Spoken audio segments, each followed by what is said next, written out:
you, it's Kyla Lou, and you, yes, you are looking very nice today. Today, we're celebrating because I hit 10,000 followers on TikTok. Yes!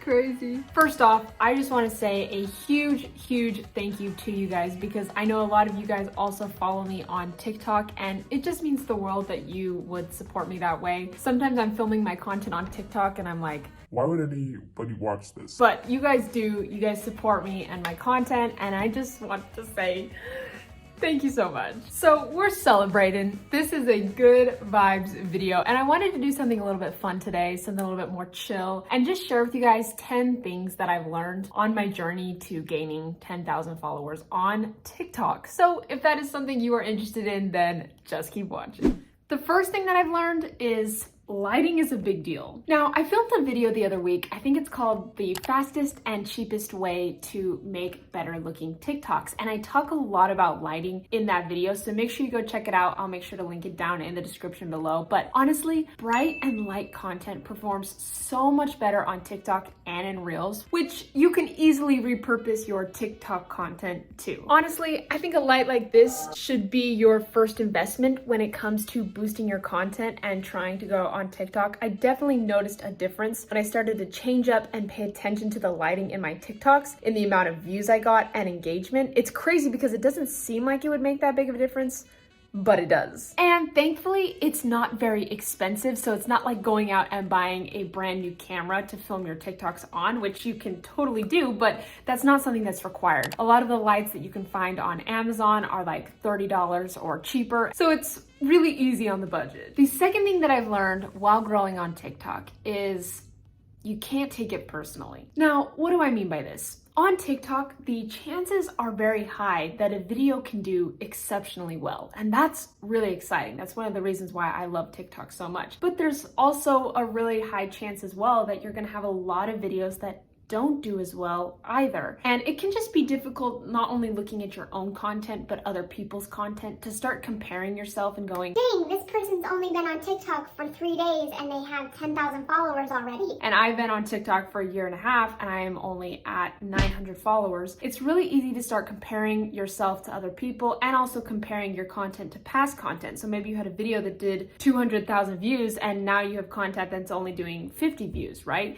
To look at that and go, dang, TikTok is out to get me. TikTok just doesn't want me to grow. And you have to understand that TikTok is not out to get you. TikTok wants to keep people on the platform as long as possible. And if you have content that is engaging for people and keeps people watching for longer, then they're gonna push it out to more people. And if you don't have content that does that, then TikTok's not going to show that to other people. It really is just an algorithm. TikTok is not a person who has some sort of vendetta against you. I really had to learn how to become proud of my content despite the views or the engagement or the amount of comments on it, and not letting that dictate how I feel about my content. And it makes me think about my dance. So I'm a professional ballroom dancer and I compete a lot. And when it comes to competing, it's really easy to let the results of a competition dictate how you feel about your dancing. And if you're always concerned about the results, the minute that you have a tough competition and you don't get the results that you want, which is likely to happen, right?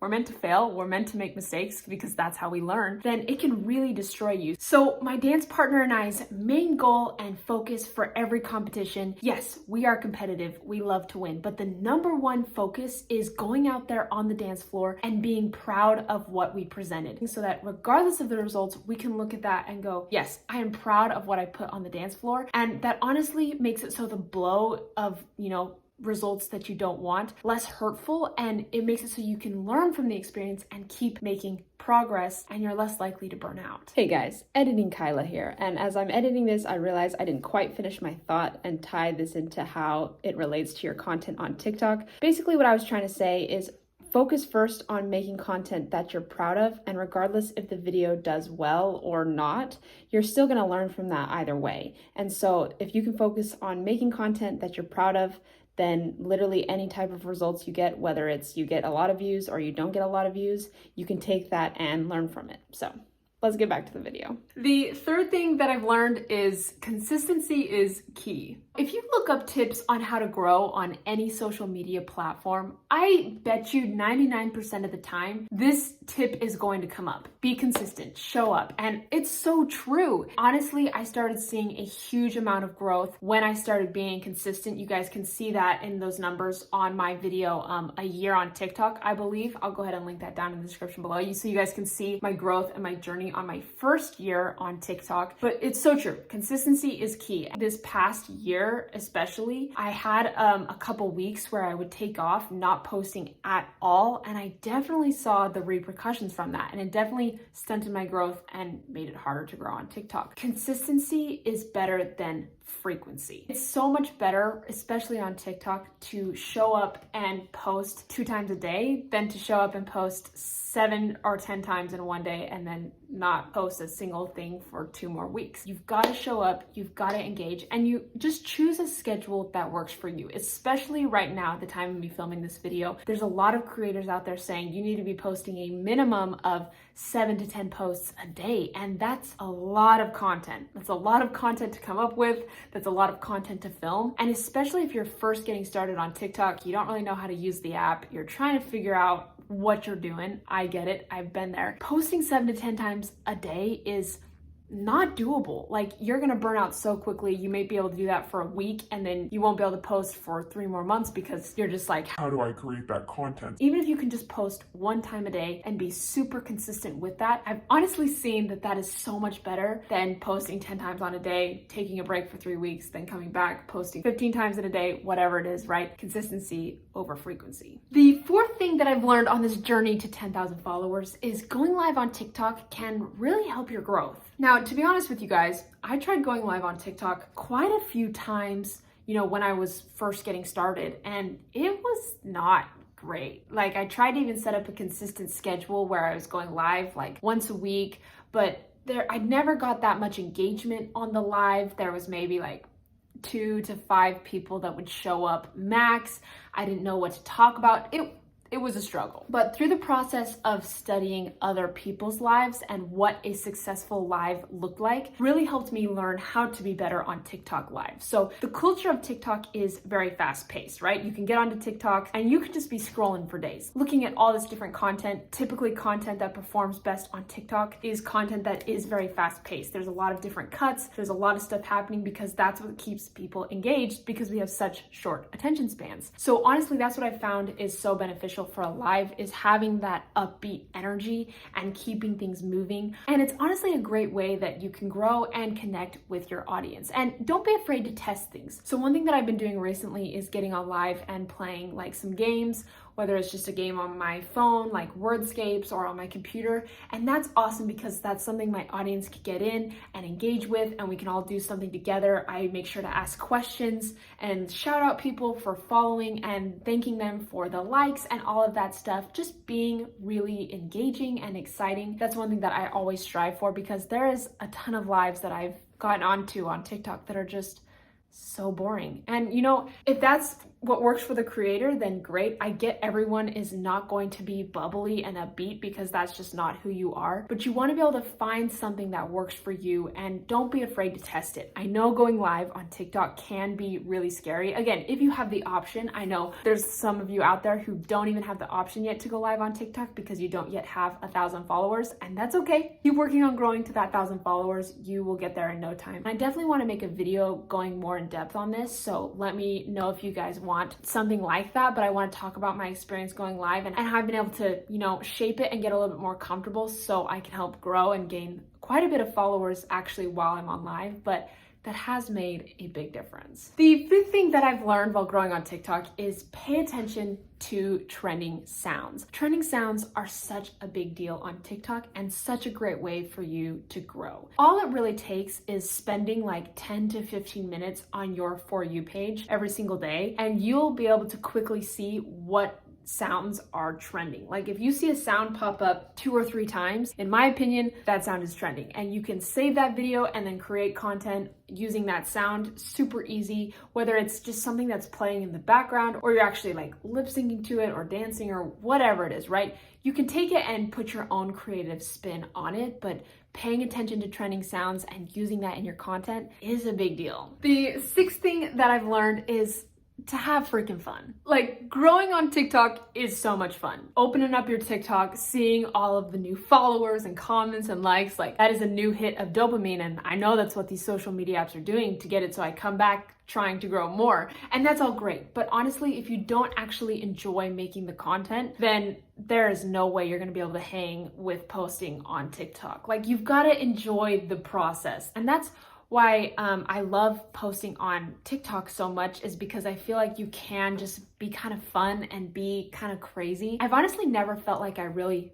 fit in on Instagram. And I know that's kind of a funny thing to say. And I definitely know that Instagram is evolving to be a platform that is a little bit more real and honest and authentic. But so often when I get onto Instagram and think about posting on Instagram, I feel like you have to have the most perfect photos and the perfect feed and all of this stuff, versus on TikTok, you can just kind of be weird and be fun and be yourself. And it has the chance to do really well. The discoverability rate is so high on TikTok, but you have to enjoy the process. You have to have a good time, because those moments when you're not growing and you're not getting the views that you want, it can be tough and you'll burn out and you'll, peace out from TikTok if you aren't actually having a good time making the videos. The seventh thing that I've learned, and oh my gosh, this one is so important and something that I'm very passionate about, is set boundaries for yourself. Put your mental health first when it comes to TikTok. A couple things that I've had to learn and put into place while posting on TikTok, while trying to grow on TikTok, is a couple things. So maybe you guys can use some of these tips. When I'm doing research for the TikToks that I want to make, I'm trying to get ideas for content, I set a timer for myself, because if you guys have spent any time on TikTok, you probably know the